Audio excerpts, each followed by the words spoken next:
ये कहानी है एक ऐसे शहर की जहाँ पानी का लेवल समुंदर से ऊपर होकर पूरा शहर पानी में डूब चुका है। मौसम के बिगड़ते हालात ने और बार बार आने वाले तूफानों ने कई लोगों से उनके घर छीन लिए और ऐसे लोग बोट्स पर रहने पर मजबूर हो गए। ऐसे हालात में लोग बस अपने अच्छे वक्त को याद करके ही खुश हो जाते थे और इस वक्त में ये काम लोगों के लिए आसान करता है निक। उसने एक रेमिनेंस नामी मशीन बनाई है जो लोगों की मेमोरीज को एक होलोग्राम की शक्ल में उन्हें दिखाती है।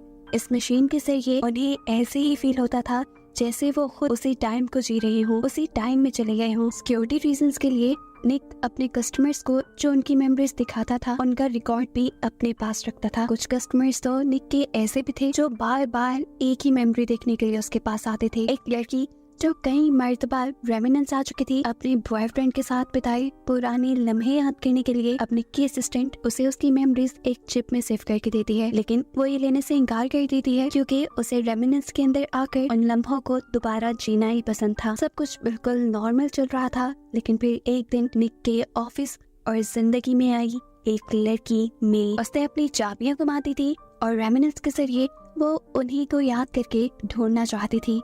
निक मे की हेल्प करता है उसकी पिछले दिन की मेमोरीज उसे दिखाकर उसकी चाबियां ढूंढने में जो उसने क्लब में गिराती थी, जिस क्लब में वो सिंगर थी। निक उसकी मेमोरीज के जरिए उसकी आवाज और उसका गाना सुनकर मदहोश ही हो गया। निक को ये गाना बहुत पसंद था क्योंकि उसके दादा उसके लिए ये गाना गाया करते थे। खैर मे अब यहाँ से चली जाती है और निक की असिस्टेंट उसे बताती है कि मे अपनी इयररिंग्स यही छोड़ गई जिसे निक रख लेता है। वो अब अगली रात उसी क्लब में जाता है जहाँ पर मे गाना गाया करती थी।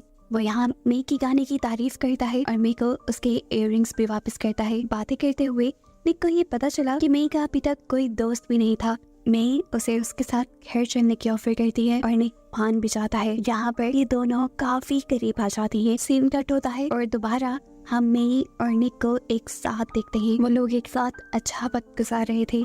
निक मे से कहता है यादें भी कितनी अजीब होती है ना, बिल्कुल परफ्यूम की तरह, जितनी थोड़ी उतनी ही अच्छी। उसके इस बात का जवाब मे देती है तुम्हारे पास शायद अच्छी यादें हैं लेकिन मेरे पास नहीं। ये कहती ही सीन से कट होता है और हम निक को उसी की रेमिनेंस के अंदर देखते हैं। मालूम हुआ कि अभी जो कुछ भी हमने देखा वो सब की सब बस निक की यादें ही थी। जब से मे उसे छोड़ के गई थी वो इस सदमे से बाहर नहीं निकल पा रहा था। वो हमेशा यही सोचता था कि उसके प्यार में क्या कमी रह गई कि मैंने उसे धोखा दे दिया। क्या मैंने उसे धोखा देने की या कहीं जाने की बात की थी? ये जानने के लिए वो हमेशा अपनी मेमोरीज को देखता रहता था। हालांकि उसकी असिस्टेंट उसे कई बार वार्न कर चुकी थी कि निक तुम अगर ज्यादा रेमिनेंस का इस्तेमाल करोगे तुम जानते हो तुम्हारे दिमाग पे इसका ज्यादा असर पड़ेगा। मैं जाने से पहले अपना कोई क्लू भी छोड़ कर नहीं गई थी और अब अपनी यादों के जरिए किसी तरह उसका पता चलाना चाहता था। वो उस तक दोबारा पहुंचना चाहता था, उसे ढूंढना चाहता था। निक की असिस्टेंट उसे कहती है मैं अब तुम्हें नहीं मिलेगी, उसे भूल जाना ही बेहतर है। आपको अपने बिजनेस पे फोकस करना चाहिए। पैसों की वजह से बहुत सारे मसले हमारे सामने आ रही है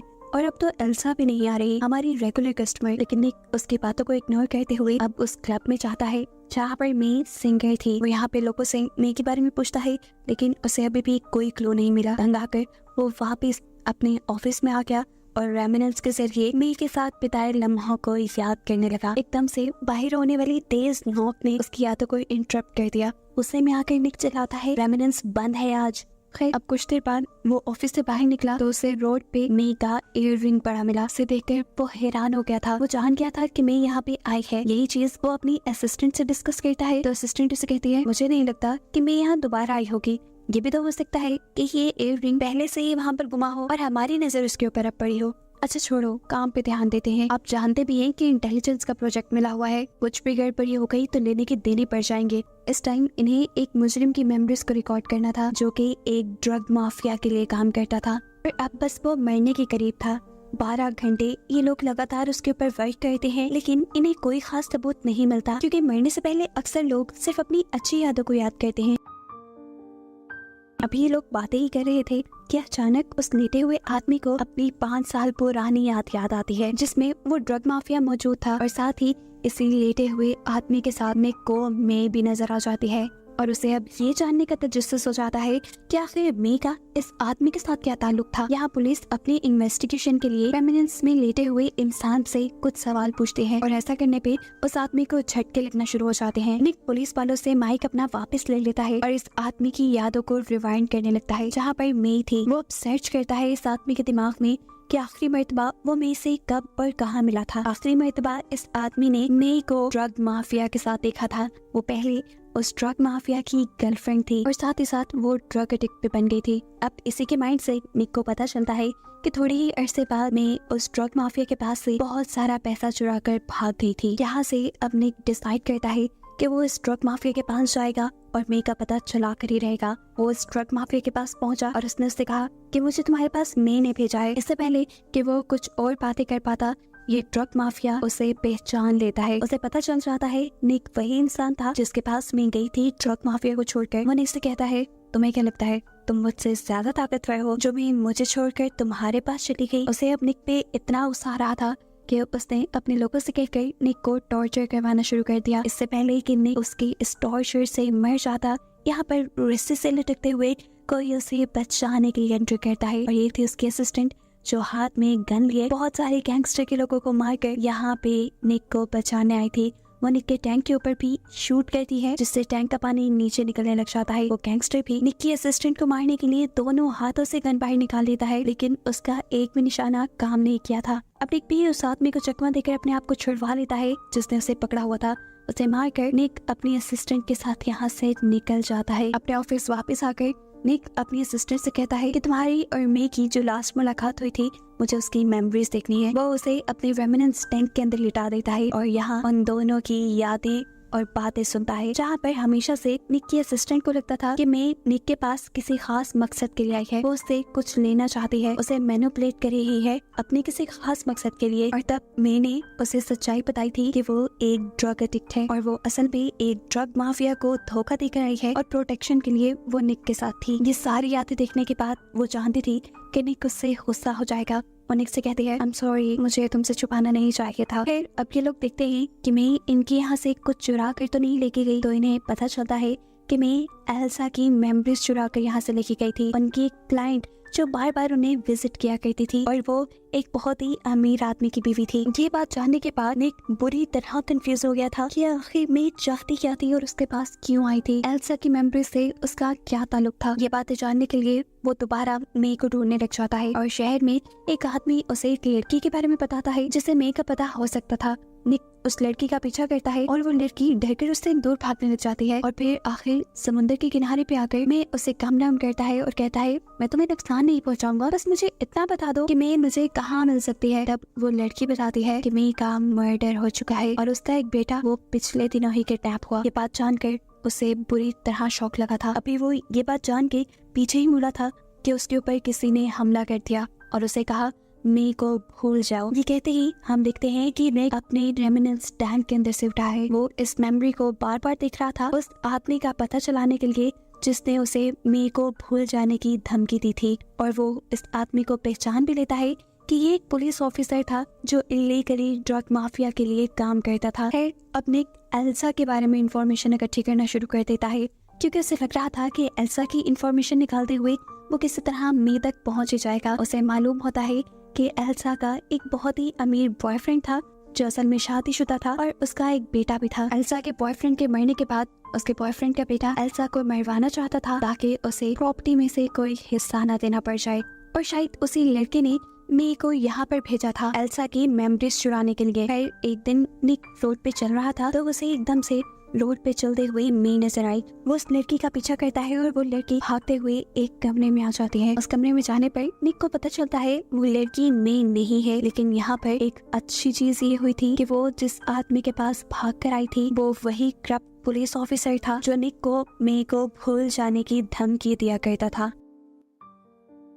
अब निक इसी को पकड़कर मे के बारे में पूछताछ करने का फैसला करता है, लेकिन ये आदमी वहाँ से भाग जाता है। निक ने भी उसका पीछा किया और फाइनली उसे पकड़ने में कामयाब हो गया, एक ऐसी जगह पे जो पूरी तरह पानी में डूबी हुई थी। ये लोग यहाँ पर लड़ने लग जाते हैं और लड़ते लड़ते वो आदमी बिल्कुल पानी में डूबने ही वाला था, लेकिन फिर निक ने जाकर उस आदमी को पानी से बाहर निकाल लिया और सीन कट होकर हमें दिखाया गया कि असल में निक ने उस आदमी को अपनी रेमिनेंस मशीन में डूबने से बचाया था और उससे पहले जो कुछ हमने देखा वो उसकी मेमोरीज थी। निक लड़ने के बाद इस आदमी को रेमिनेंस में लिया था ताकि उसकी मेमोरीज देखकर वो मे का पता चला सके। बेहोश होने से पहले यह आदमी निक को वार्न करता है, देखो मे के बारे में अगर ना ही जानो तो अच्छा है, अगर जान लोगे तो टूट जाओगे। लेकिन निक उसकी एक नहीं सुनता और उसकी मेमोरीज में से मे को ढूंढने लगता है और मालूम होता है कि निक के साथ मे का मिलना कोई इत्तेफाक नहीं था, बल्कि सब कुछ पहले से ही प्लान था। एक धोखा, एक फ्रेब था मे का प्यार। वो सिर्फ अपने प्लान के लिए निक से मिली थी। लेकिन फिर इसी आदमी की मेमोरीज से निक को पता चलता है कि निक के साथ रहते रहते मे असल में उससे प्यार करने लगी थी। लेकिन इस सब के दौरान वो अपना मिशन नहीं भूल सकती थी। उन्हें एल्सा को मारना था, जिसकी मेमोरीज वो यहाँ निक के पास से चुरा कर ले गई थी। इस आदमी की मेमोरीज में निक देखता है कि जब ये आदमी एल्सा को मार रहा था तब मैं अपने बेटे को लेकर वहाँ से कहीं चली गई थी, जिसके बाद इस आदमी को मे का कुछ पता नहीं चला। ये देखकर मे को झटका लगता है, लेकिन फिर उसे ऐसा एहसास हुआ कि ये जितनी उसने याद देखी है ये अधूरी है। इसके बाद भी मे की कुछ यादें उस आदमी के दिमाग में थी, जिन्हें वो उस आदमी को टॉर्चर करते हुए प्ले करता है। तो उसे मालूम होता है कि मे इस आदमी को दोबारा मिली थी।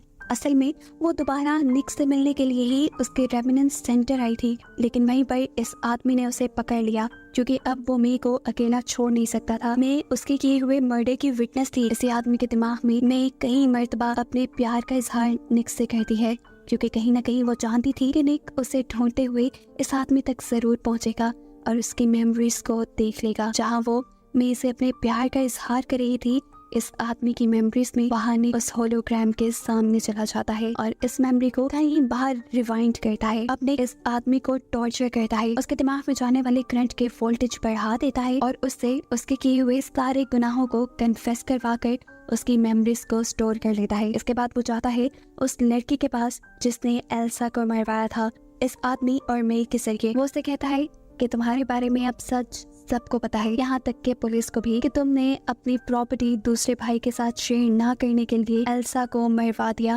और उसके बेटे को यहाँ से दूर भेज दिया। पुलिस जल्द ही तुम्हारा केस सॉल्व करने वाली है और तुम्हारे भाई को भी ढूंढने वाली है और देखना अब अपने किए के बदले तुम मारे जाओगे। ये सारी बातें सुनकर वो लड़का गुस्से से पागल हो गया। पहले वो निक को ही मारना चाहता था, लेकिन फिर उसने अपने आप को मारने की कोशिश की, लेकिन वो ये भी नहीं कर पाया और आखिर पुलिस ने उसे अरेस्ट कर लिया। ऐसे में ने जिस क्राइम में हिस्सा लिया था, उस क्राइम के असली मुजरिम को पुलिस में पकड़वाते हुए निक ने उसका अजाला कर लिया था। इस सब के बाद निक अब अपनी असिस्टेंट के पास जाता है और कहता है कि वो अब कभी मे को ढूंढने की कोशिश नहीं करेगा। ये जिंदगी बहुत छोटी है, इसे खोई हुई चीजों को ढूंढने में नहीं गंवाना चाहिए। तुम भी जाओ, अपनी बेटी से मिलो और उसके साथ रहो। इस सब के बाद निक अब उन केस को भी सॉल्व करवा देता है जिसके लिए इंटेलिजेंस एजेंसी ने उसे हायर किया हुआ था।